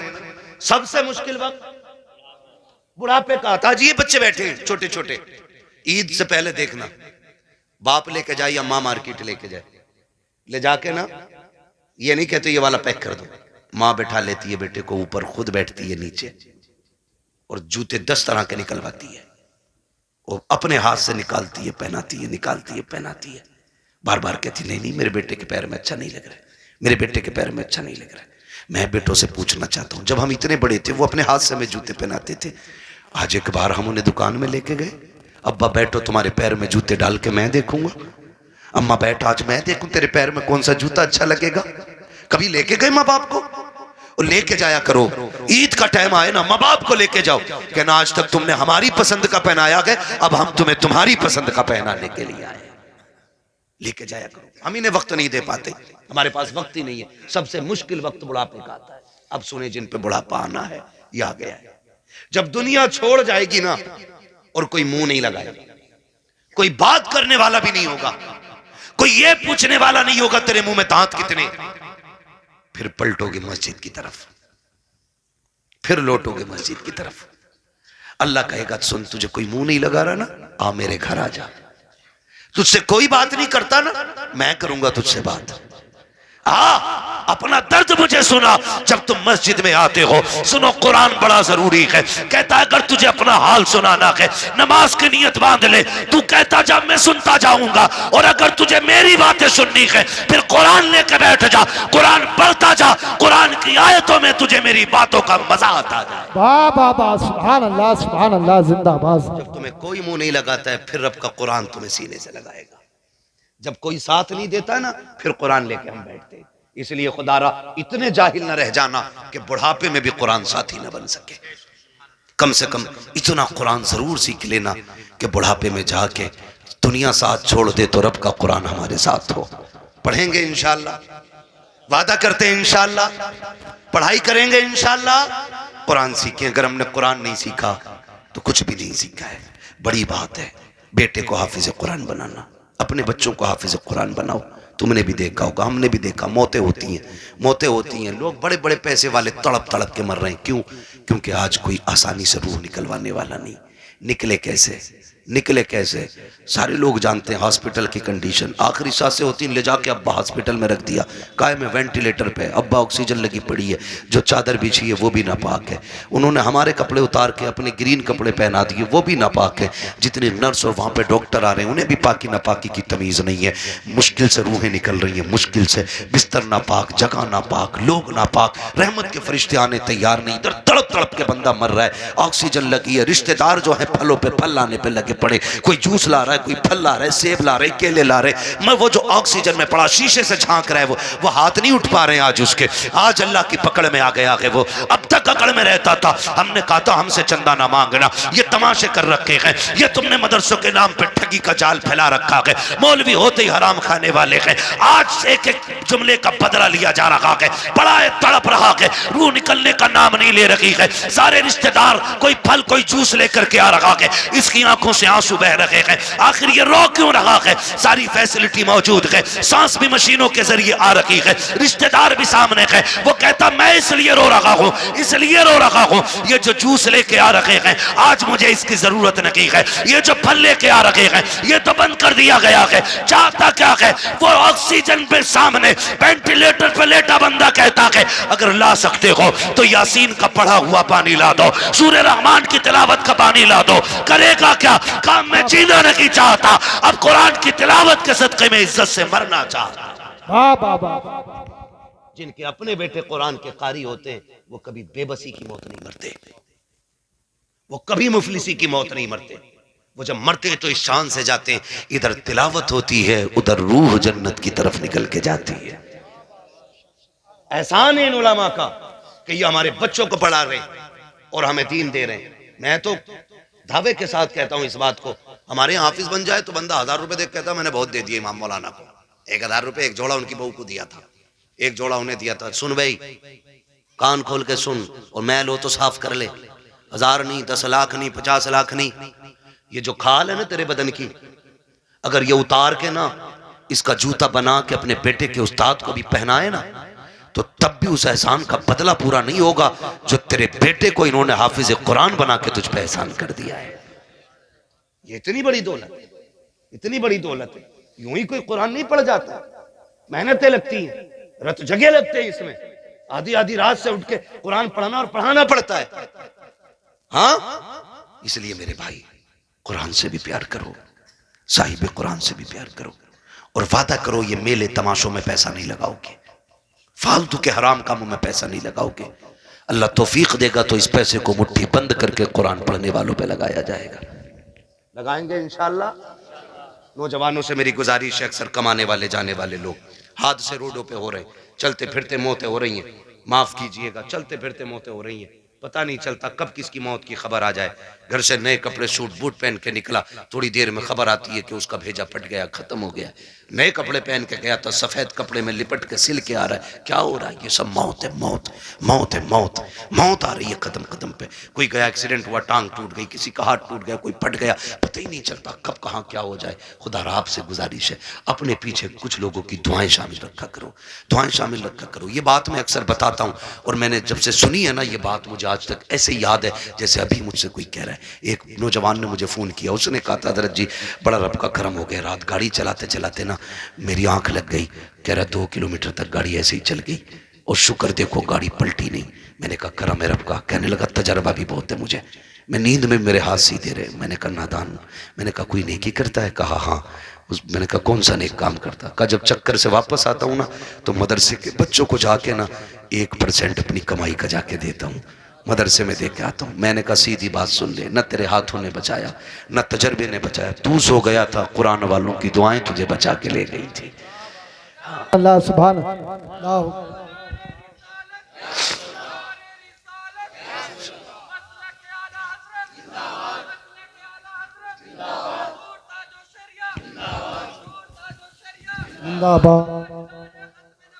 जिंदाबाद। सवा घंटा हो लब्बैक या रसूल अल्लाह। नहीं मेरे भाई, बस मैंने पहले कहा था तूफान नूह लाने से आखिर क्या फ़ायदा, एक अश्क ही बहुत है अगर कुछ असर करे। मेहनत लगती है, मेहनत लगती, तो किसी की दुआएं शामिल कर लो। आप सारे मेरी उम्र के मेरे भाई हो, कुछ दोस्त हैं, कुछ भाई हैं, नौजवान सारे मेरे। मैं कहता हूँ अपने पीछे यार दुआओं वाला साथ रखो, एक दुआओं वाला रखो। बड़ी दुआएं बड़े काम आते हैं इनके, ये लम्हे लम्हे के लुक में ना ये कभी कभी हमारी सालों साल की गलतियों पे भारी पड़ जाते हैं। बड़े काम आते हैं इनके ये लुक में। हिस्से रखा करो इसमें, हिस्से अपने पीछे दुआओं वाले हाथ रखो। गारंटी नहीं है, कई लोग कहते हैं 500 रुपये देगा, दुआ कर देना है, 500 रुपये दे के दुआ कर देना, कोई 1000 दे के दुआ, कोई 5000 दे के दुआ कर देना। चल तू दे रहा है, ये दुआ मुंह से कह के ले रहा है। ऐसे काम करो कि जबान ना भी खुले दुआएं फिर निकलने लग जाए।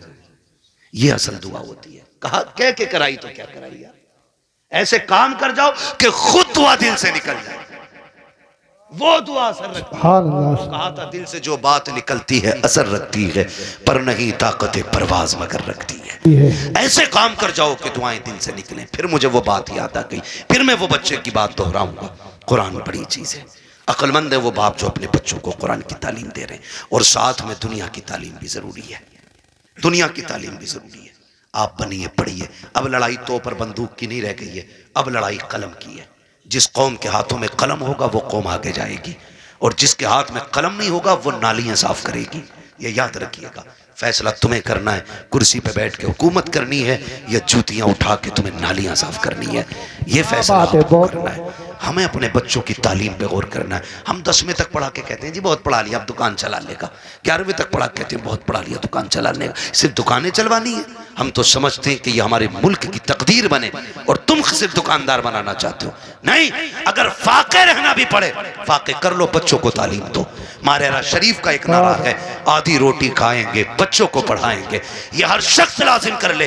हम फटे कपड़े पहनेंगे लेकिन बेटे के कंधे पे स्टार लगवा के दिखाएंगे।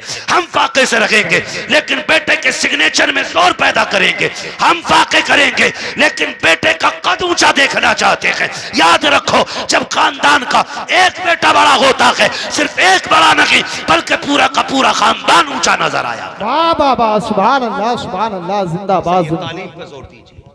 पढ़ेंगे इंशाल्लाह, पढ़ेंगे इंशाल्लाह। ये जो चंदे करते हो ना कव्वालियों के लिए, चंदा बंद नहीं करना है, कव्वाली बंद करनी है। उस चंदे को उठा करके ना अपनी कौम की बच्चियों के लिए बेहतरीन इंग्लिश मीडियम स्कूल बनाओ। और ऐसा होना चाहिए जिसमें पढ़ने वाली भी बेटी हो और पढ़ाने वाली भी बेटी हो।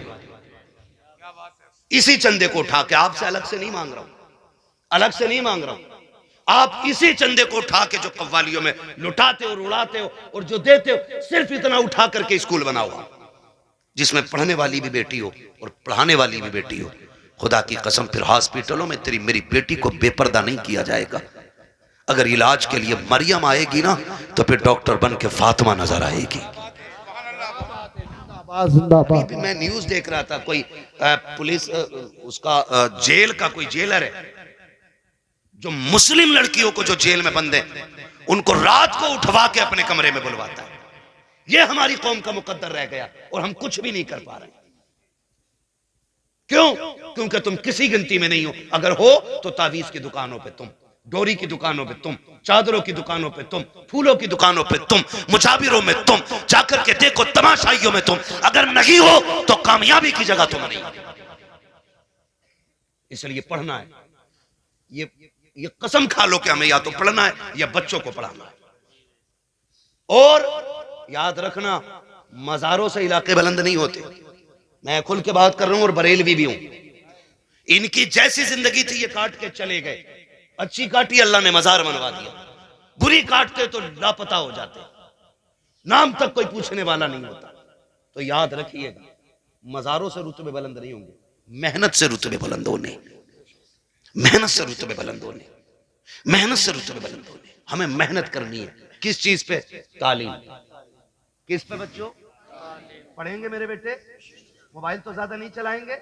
आज जो बीमारी है ना मेरे लाल, सुन लो तुम भी, छोटे छोटे बच्चों से गुजारिश करूंगा, अगर आप 10-11 बजे मोबाइल चलाओगे ना तो एक तो 40 साल में जाके अंधे हो जाओगे, दूसरे कान खराब हो जाएंगे, और तीसरे शादी के बाद तुम्हारी बीवी बच्चों का पेट भीख मांग के पलेगा। ये तुम याद रखना।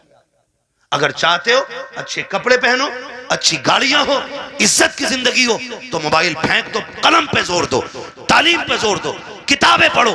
आज मेहनत कर लो, कल लैपटॉप कंप्यूटर तुम्हारे कदमों में पड़े नजर आए। सुभान अल्लाह, बेशक पढ़ेंगे इंशाल्लाह। नौजवानों से गुजारिश है, ये जो पबजी की बला आ गई है ना, पबजी और फ्री फोर है, फ्री फोर क्या है, फ्री फायर, ये इससे निकल जाओ, वरना तुमसे बड़े पागल पूरी कौम में कहीं नजर नहीं आएंगे। पागल नहीं है ये लोग जो अकेला बैठा बैठा कर रहा मार मार मार। इनसे बड़ा पागल कौन होगा भाई? इनसे बड़ा गधा कौन होगा? क्या मिला तुझे? ना दुनिया बनी ना आखिरत बनी। तेरे घर में चूहे बराबर अजान देते रहे और तू पबजी पे लगा रहा, तू फ्री फायर पे लगा रहा। खुदा तौफीक दे, हलाल रोजी पे लगो, बच्चों को कामयाब बनाओ। जिन लोगों की रोजी हलाल होती है उनके बच्चे बड़े कामयाब हुआ करते हैं, यह भी याद रखिएगा। पढ़ेंगे इंशाल्लाह। अब किसी और चीज पर कभी और बुलवा लियो भाई, यार 1.5 घंटा होने वाला है, मैंने बुला दिए थे। यार बर्थडे पे तो नहीं, तुम भी बोल दोगे यार, ये तो इतना वाहियात काम है। अरे नहीं भाई, तुम भी तो जान हो जलसों की यार, तवज्जो है ना सारे लोगों की। तो पढ़ाई पे ध्यान दीजिए, मोबाइल छोड़ दीजिए। ये मगरिबी जो शैतानी ताकत है ना, ये सब उनकी स्कीम है हमें बदनाम और बर्बाद करने की। उनके बच्चे देखो 18 घंटे पढ़ते हैं, उनके बच्चे लाजिम है। 18 घंटे उनके बच्चे पढ़ते हैं। ईसाइयों का उसूल है 90 साल का भी होगा तो 18 घंटे पढ़ना लाजिम है, क्योंकि उन्हें एक अच्छी नस्ल देनी है। वो मुट्ठी भर नहीं, गिनती भर है, लेकिन दुनिया को मोहताज बना रखा उन्होंने। पानी उनका पी रहे हो तुम, साबुन उनके यूज कर रहे हो तुम, हैं? और फास्ट फूड उनके खा रहे हो आप, दवाइयां उनकी हैं आपके पास। आपका क्या है? हमारे पास सिर्फ फ्री फायर है। इसे खा के अंधे बनो, फिर दवा उनकी खाओ। इसे खा के पागल बनो, मेडिसिन उन्हीं की लो। ये हमारी कौम की कंडीशन है। इसलिए पढ़िए, बहुत हो गए हैं तमाशे। हमने 70-70 लाख मजारों के गुंबदों में लगाए, हमने 20-20 लाख टाइल्सों में लगा दिए। क्या फायदा हुआ मजार वाले को? अगर वो अच्छा था तो उसकी कब्र तो वैसे ही जन्नत थी, तेरे पत्थरों की क्या जरूरत थी? और अगर अमल खराब थे तो तू एक नहीं करोड़ों का पत्थर लगा ले, अंदर जहन्नम का गड़ा बन चुका है। कोई नतीजा नहीं है। इस पैसे को अब सही जगह लगाइए। मान जाओ अभी वक्त है। 70 सालों में हमने मजारों के अलावा कुछ नहीं बनाया। अगर हमने स्कूल अपने बनाए होते ना, आज हम किसी के मोहताज नहीं होते। पहली बात तो हमारे कॉलेजेस नहीं, बच्चे हैं ही नहीं कि जो किसी इंजीनियरिंग कॉलेज में जाएं या मेडिकल कॉलेज में जाएं। अगर कोई बच्चा इल्ला माशाल्लाह तैयार हो भी जाता है तो हम इतने बड़े मोहताज हैं, अपने बच्चे की फीस भी देते और डोनेशन के नाम पे 50-50 लाख रुपए उन्हें रिश्वत दी जाती है, तब कहीं तेरे मेरे बेटे को बैठने की कुर्सी मिलती है। ये मोहताजी है हमारी, समझ रहे हो आप? और फिर भी मुझे चढ़ गया चिश्ती रंग रंग। सारे गुंडे वहां मिलेंगे जिन्हें कौम से मतलब नहीं, तबाही से मतलब नहीं, सारे इकट्ठे मिलेंगे। निकलो इन तमाशों से, कोई नतीजा इनसे नहीं है। काश जितनी रात बैठ के तुमने चढ़ गए चिश्ती रंग किया ना, उतनी देर बैठ के कुरान पढ़ लिया होता और फिर लास्ट में झोली फैला के रब से करम मांगा होता। वो इतना करीम है, तेरी एक रात के बदले में तेरे 70 साल के गुनाहों को एक लम्हे में माफ कर देता। वाह वाह वाह, सुभान अल्लाह, सुभान। जो मांगना था मांगा ही नहीं। जवानी का जोश है, चलो भाई कबड्डी देखेंगे, चलो भाई ये देखेंगे। अल्लाह तौफीक दे तो कुरान की किरात के मुकाबले कराओ आप। कौन अच्छा कुरान पढ़ता है उसे दो इनाम। जब ये महफिल आबाद करोगे, हर शख्स चाहेगा मेरा बेटा भी कुरान का कारी होना चाहिए। लेकिन हम अपने बच्चों में बैठ कर कहते हैं, अरे हाफिज जी को क्या ना रात वाली सब्जी दे दे, तो वो बच्चा सुन रहा है हाफिज जी को रात वाली मिल रही है, वो क्यों पढ़ेगा जी कुरान? कि इन्हें तो सड़ी भूसी खिलाई जाती है। आदत ये बनाओ, इमाम साहब का खाना के घी डाल के देना।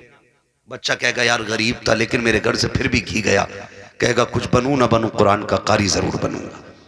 अपने बच्चों में तालीम का शौक पैदा करें। ये तालीम का शौक होगा कहां से पैदा? बैठा के सुबह कह रहा देख रहा ये जो मलुआ की कोठी है ना, भैया अगर हो कोई मलुआ तो बुरा ना मानिए, मैं वैसे ही नाम ले रहा हूँ, किसी तनकीद का निशाना नहीं बना रहा हूं मैं तो चलो अच्छन बब्बन छब्बन कुछ भी कह लो, मंगला कह लो, बुद्धा कह लो, ये सारे नाम हमारे गांव में होते हैं, ठीक है ना। कह रहा ये जो बुद्धा की बिल्डिंग खड़ी है ना, तुझे क्या पता ये इनके अब्बा की बापदाई तो करना लल्ला, इनका अब्बा ठेला चलाता था, 4 दिन में यहां से यहां पहुंच गए, इतनी धुन से इसकी औलाद ने कमाया। वो जवाब नहीं भाई, औलाद ने नाम कर दिया। तो वो जो बच्चा सुन रहा है ना हमारा, वो समझ रहा है कि असल वो है जो पैसा कमा ले, बड़ा वो है जो पैसा कमा ले। यही वजह है कि हमारे बच्चे जब कोई जरिया नहीं होता तो होश संभालती जेब काटनी शुरू कर देते। जेब भी नहीं कटती है तो फिर चोरियों की तरफ चलते, क्योंकि बड़े बनने का ख्वाब था ना। इन्हें ये किस्से ना सुनाओ कि अमीरी कैसे बनी है, दौलत कैसे आई है। इन्हें ये बताओ 1400 साल हो गए, नबी के अबू बकर को भी दुनिया भूली नहीं है। 1400 साल हो गए, आज भी उमर के किस्से पढ़े जाते हैं। इन्हें ये बताओ 1400 साल हो गए हैं, आज भी उस्मान गनी की सखावत मशहूर है। 1400 साल बीत गए हैं, आज भी अली की बहादुरी जैसा कोई बहादुर नहीं है। जब इन्हें ये बताओगे तो उनके इल्म पे गुफ्तगू होगी, उनकी तालीम पे बातें होंगी, उनके कैरेक्टर की बातें होंगी, उनके अखलाक की बातें होंगी, उनकी तरक्की की बातें होंगी, उनकी पावर की बातें होंगी, उनके इक़्तिदार की बातें होंगी, उनकी हुकूमत के चर्चे होंगे। फिर तेरा मेरा बेटा जेब कतरा नहीं बनेगा, आगे चल के कौम का मुस्तकबिल बनता हुआ नजर आएगा। बाबा सुभान अल्लाह, सुभान अल्लाह। अपने बच्चों को दौलत के किस्से नहीं, हुजूर के गुलामों के किस्से सुनाइए, हुजूर के गुलामों के किस्से सुनाइए। करेंगे इंशाल्लाह, करेंगे इंशाल्लाह। हाँ, मेरे भाई ने कहा बर्थडे का मसला, बर्थडे के बारे में क्या कहूं, केक की जगह पेट काट दो तो अच्छा है। चाकू नहीं थम रहा चच्चा उससे, और ये कंडीशन है, बर्थडे चल रहा। ये सब यहूदी और ईसाइयों की चलाई हुई रस्म है जो हमारे घरों में आके घुस गई, हमारे घरों में आ गई। क्या भाई क्या हो गया, तुझे बर्थडे हो गया तेरा, तू 1 फीट बढ़ जाएगा आज, 2 किलो वजन बढ़ जाएगा इसमें। हम डॉक्टर से पूछते पूछते परेशान है, बता दो थोड़ा वजन बढ़ जाए। लोग हमें कहते हैं यार बड़ा कमजोर मौलवी है, ये देख के कहते हैं तुम फिट हो, ये हमें फिट कहते हैं और हम इनसे दवा मांगते हैं, ना इधर से फिटिंग हो रही है ना उधर से फिटिंग हो रही है ना। तो नतीजा कुछ नहीं है, ये कोई मसला नहीं। बड्डे शड्डे खत्म करो ये तमाशे। खुद ये सोचो अगर आप 50 साल के हो गए, कितने साल के, कितने के बोलो, कितने साल के, 50 साल। कोई मसला है हजरत क्या? कोने की बातें भी खत्म नहीं हुई है जब से आके बैठे। 50 साल के अगर आप हो गए ना तो फिर जश्न किस चीज का कि मैं 50 का हो गया। गम कर गम, 50 साल घट गए जिंदगी के, रो अल्लाह की बारगाह में, मालिक राजी ना कर सका, राजी ना कर सका। एक रात दे दे जिसमें मैं रोने वाला हूं और तू देने वाला हो। एक रात ऐसी मांगो जब तुम्हारे जन्मदिन की लोग केक काटने की बात करें, फिर तू तैयारी मुसल्ले की किया कर, मुसल्ला बिछाया कर, रोया कर, अल्लाह से गुनाहों की माफी मांगा कर। वो इतना करीम है, तुम्हें मांगने में देर होगी, खुदा को देने में देर नहीं लगेगी। हाँ करेंगे इंशाल्लाह, ये तमाशे खत्म, अड्डे बड्डे खत्म करेंगे इंशाल्लाह, वादा करें इंशाल्लाह। जितने लोग यहाँ आए बताओ बर्थडे पे केक तो नहीं काटोगे? पैसे खा लिया करो जाके, केक हलाल है, वो जायज है, मंगा के खा लो, लेकिन केक पे बर्थडे पे ही कटना जरूरी है क्या है? ये कंडीशन है हमारी। निकलो इन सारी फालतू की चीजों से, एक फोकस करो, हमें दुनिया भी बेहतर करनी है और आखिरत भी बेहतर करनी है। और ये हमारा दीन हमें सबक देता, रब्बना आतीना फिद दुनिया हसना व फिल आखिरती हसना। अल्लाह हमें दुनिया की भी इज्जत भलाइयां अता कर और आखिरत की भी इज्जत और भलाइयां अता फरमा। हाँ तो आप दुनिया भी बेहतर करें और आखिरत भी बेहतर करें। अल्लाह ताला हमें और हमारी नस्लों को दुनिया और आखिरत को बेहतर करने की तौफीक अता फरमाए। फरमाया गया या अय्युहल्लज़ीना आमनू उदखुलू फिस्सिल्मी काफ़ा। पूरी मेहनत लग गई तकरीर में, जितनी तकरीर में लगेगी उतनी शजरे में लग जाएगी। मेरा भाई कह रहा कभी कभार का तो नंबर आवे, पढ़ा दो शजरा। मोहब्बतें अल्लाह सलामत रख के भाई कह गया तो मैं शजरा पढ़ देता हूँ, और क्या थोड़ी सी मेहनत ज्यादा पड़ेगी। लेकिन सुनो, अब तक जैसे तुमने गुम होके सुना है ना, शजरा ऐसे नहीं होना। शजरा जरा बोलो सुभान अल्लाह, सुभान अल्लाह। ये जो दीवार के पीछे बैठे हैं ना, इस दीवार के पीछे इनकी तो मौज ही लग गई, कतई बोलने ही तैयार है। उस दीवार के नहीं बाबा, मैं इस दीवार। बैठ जाओ भाई, बैठ जाओ, कबड्डी नहीं है जलसा है। बहुत दिन में सुधरोगे जाके, मुझे पता है, काफी टाइम से यहाँ तमाशे हो रहे हैं, मगर उम्मीद है जितने आए हैं ना सारे ही हुजूर के गुलाम आए। इन्हें दोबारा अब कहने की जरूरत नहीं पड़ेगी, हुजूर का इश्क यहाँ तक ले आया है। और जब हुजूर का इश्क ले ही आया है तो जो बातें जरूरी थी उन पे अमल करेंगे इंशाल्लाह, करेंगे सारे नौजवान इंशाल्लाह, वादा करेंगे। बंद करेंगे सारे तमाशे अपने से। अगर कोई फिर भी ना माने तो अबू जहल नहीं माना था, ये नहीं मानते तो क्या फर्क पड़ता है। अबू जहल को समझाने हुजूर आते थे, तुम्हें समझाने तो मैं आया, है ना। अब कोई जिब्रील नहीं आने वाले, अब यही उलमा बताएंगे जब भी बताएंगे। इसलिए जो मान जाएगा वो भी ठीक है, जो ना मानेगा उसकी अपनी ठीक है। ठीक है जी। तो अब जो ये पीछे वाले लोग हैं ना, बोलते हैं जरा सारे सुभान अल्लाह। हमारी जामा मस्जिद में जब चने होते हैं ना, तो जब चने बढ़ते हैं तो इससे ज्यादा शोर होता है सिर्फ इस बात को लेकर, जी मैं रह गया।